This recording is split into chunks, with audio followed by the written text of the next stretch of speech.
Evet arkadaşlar, herkese merhaba. Kutu açma ve inceleme kanalımıza hepiniz hoş geldiniz. Bugün yine yeni bir video ile beraber, sizlerle beraber, hep beraber olacağız, inceleyeceğiz, edeceğiz, bakacağız nedir, ne değildir, kutusu, ürünü, her şeyine şöyle bir bakacağız. Yani sizlerden ricam, burası amatör bir kanal. Bizler ürünleri kendi bütçemize alıp böyle videolarla sizlere tanıtmak istiyoruz. Kendi imkanlarımız doğrultusunda olduğu için de sizler de kanala bir abone olup, videoyu bir likelayıp, bir yorum atıp, işte paylaşırsanız, destek olursanız çok mutlu olurum. Bugün harika ötesi bilgisayar markalarında çağ açmış bir markanın çağ açmış bence bir ürünü inceleyeceğiz. Bu ürün Türkiye stoklarında yoktu. Bir tane bir firmada vardı. Onu almak kısmet olmadı. 2-3 tane yeni stoklara geldi ve hemen gittim satın aldım. Bu ürün ne? Asus ROG Strix Slayer. Bir mekanik oyuncu gaming keyboard, yani gaming oyuncu klavyesi. Gerçekten harika ötesi bir ürün. Ürünü ilk defa ben de sizlerle beraber açacağım. Yine Asus ROG ne derseniz işte. Onun poşetine geldi. Oo, harika. Şu kutu tasarımı beni bitiriyor. Yani bakın arkadaşlar, yorumlarda lütfen size aşağıda fikrinizi belirtin. Ben kutuya önem veriyorum çünkü kutu bir ürünün her şeyidir. Bir ürünün reklamıdır, bir ürünün tanıtımıdır. Kutu ne kadar kaliteli ise bence bir ürün o kadar kalitelidir. Tamam, bazı ürünlerde kutuyu çok iyi yapıyorlar, ürün vasatta çıkabiliyor ama genel anlamda bildiğiniz bir markanın elit bir ürün olduğunu düşünüyorsanız farklı. Evet, burada gene modeli altına mekanik işte oyuncu klavyesi olduğunu söylemiş. Asus logosuna yer vermiş. Burada yine bakın Asus'un özel bir RGB sistemi var. Aero Scenic diye. Bundan bütün Asus ürünlerinizi işleyip aynı renklerde kullanabiliyorsunuz. Bakın burada Red Switch olduğuna dair bir amblem vermiş. Üzerinde Cherry MX olan modeli söylemiş. Şunu yamuk mu yapıştırmışlar bilmiyorum. Belki orijinali böyledir. Türkçe QWERTY klavye. Şöyle bir bakalım. Şurayı şöyle saklayacağım. Şurada yine faturası. Burada tanıtımlarını söylemiş işte her dilden vesaire. Şöyle arkasına bir geçelim detaya. Aa, klavye çok güzel ya. Gerçekten harika ötesi bir ürün. Bakın burada klavyeyi tanıtmış. Biz de tanıtacağız zaten ama şöyle ufaktan bahsedeyim. Şurada sonsuz bir volüm kısmı bulunuyor. Hoparlör, yani ses açıp kapayabildiniz. Yine start stop play kısımları. Şurası ayrı bir detay. Şuraya isterseniz kendinize ait bir baskı bulunduracak bir parça var. Onu takabiliyorsunuz. Şu rock sembolünün haricinde. Klavye MX Cherry olarak geçiyor. Red Switch. Zaten Red Switch'i biliyorsunuz. Ayrı bir güzel. Sessiz diğerlerine nazaran. Valla harika ya. Gerçekten çok bekledim. Umarım beklediğime değer. Yine şöyle yanını göstereyim. Burada yine ürünün ismini vermiş. Şurada bir rock logosu. Hadi adettendir son kez diğer tarafa da bakalım. Bakın bantları da duruyor bu arada. İlk defa ben de sizinle açacağım. Hadi bakalım. Şöyle bir bakalım. Dıt dıt dıt dıt dıt. Peki kim geliyor? Videolarımızın vazgeçilmesi. Dıt dıt dıt. Haydar geliyor. Haydarsız olmaz. Şu yandaki bantlara bir hemen kesi atalım. Ve ürüne şöyle bir bakalım. Nedir ne değildir. Başka bantımız var mı? Ona da bakayım. Hop. Neyse. Bir şey olmaz. Açamadım yalı. Heyecandan herhalde. Evet. Şuradan şöyle çıkaracağım. Şöyle de açalım daha rahat olsun. Bakın size tavsiye ediyorum, ürünlerinizin kutusunu hiçbir zaman atmayın. Saklayın, ne olur ne olmaz. Ama şu karşılayış çok güzel ya. Şu gerçekten harika bir karşılama ya. Oh oh oh oh. Kuzu kuzu kuzu kuzu. Bakın.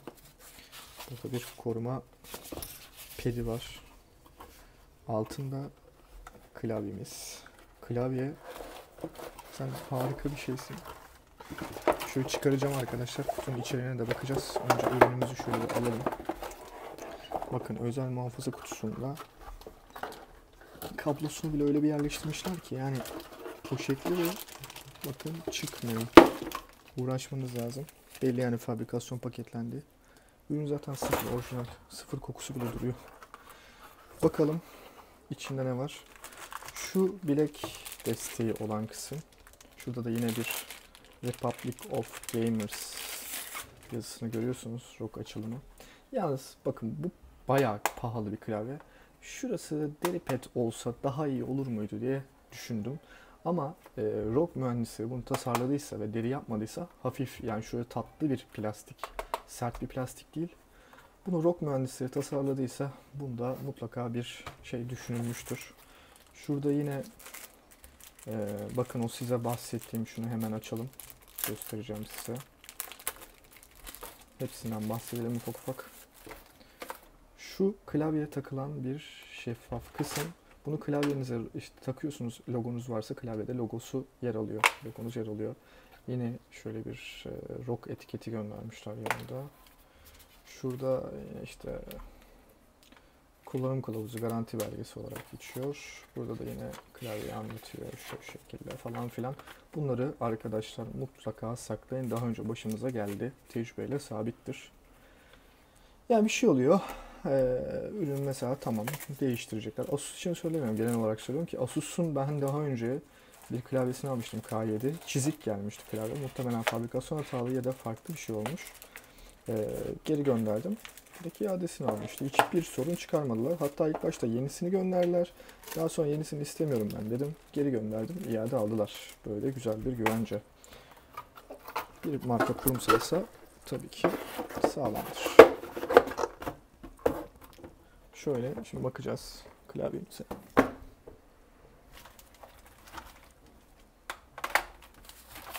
Şimdi geldik açılış noktasına. Dın dın dın dın dın dın dın dın dın dın. Lan çok güzel bir şey çıkacak ve ben bunu merakla en azından bir 4 aydır bekliyorum. Arkadaş sen çok güzelsin ya. Fele ama bir şey söyleyeyim mi? Klavye gerçekten ağır arkadaşlar. Ağır bir klavye. Yani öyle. Çok güzel. Tık dedi oturdu.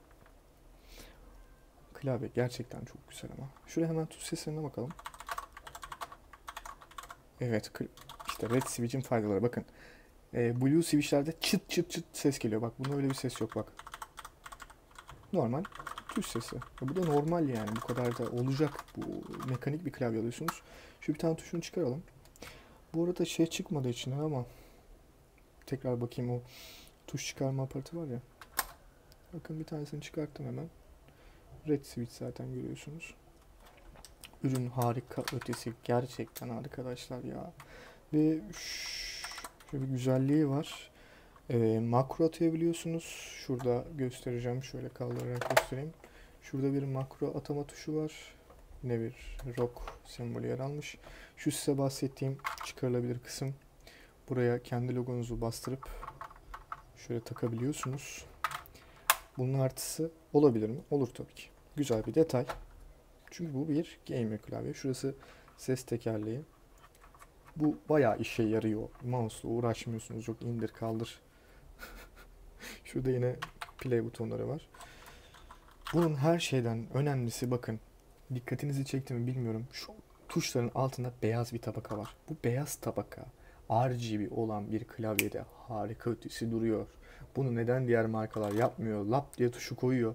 Bakıyorsun 90 liralık bir klavyede bile şu tabla var ve tuşlar parıl parıl parlıyor. Yani sen oyuncuysan, RGB klavye alıyorsan o kaliteyi hissetmelisin. Haksız mıyım? Değilim. Şu poşetini açalım. Şimdi şunu da göstereceğim size. Bu klavyede arkadaşlar bilgisayara bağlayacağınız çift USB seçeneği bulunuyor. Bakın bunlar da altın uçlu. Neden çift USB? Bunu da hemen anlatıyorum. Klavyenin diğer yüzünü çevirdiğinizde şurada bir USB girişi göreceksiniz. Buradan direkt istediğinizi, flash belleğinizi vesaire kasanın arkasına erişmeden ya da kasanın ön tarafına genelde takmak istemiyoruz bozuluyorlar diye.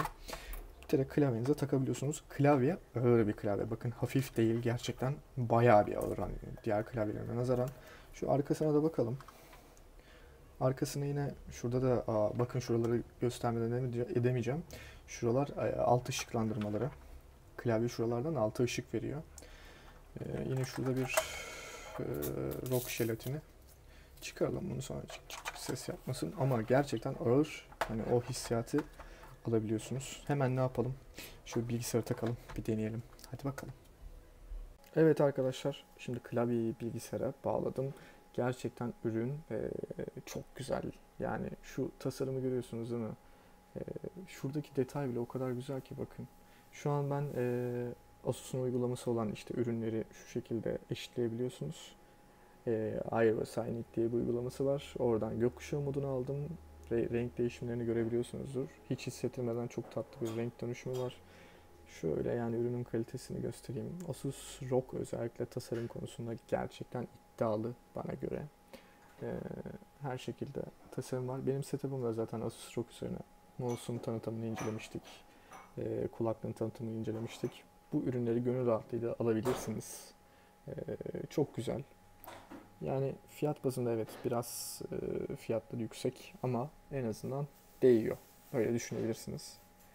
Videoyu izlediğiniz için teşekkür ederim. Sizler de kanalıma abone olun, videoyu likelayın, bir yorum atın, bir şey yapın. Lütfen çok sevineceğim. Şimdi görüşmek üzere yeni videolarda. Hoşça kalın. Kendinize iyi bakın. Cici cici kalın.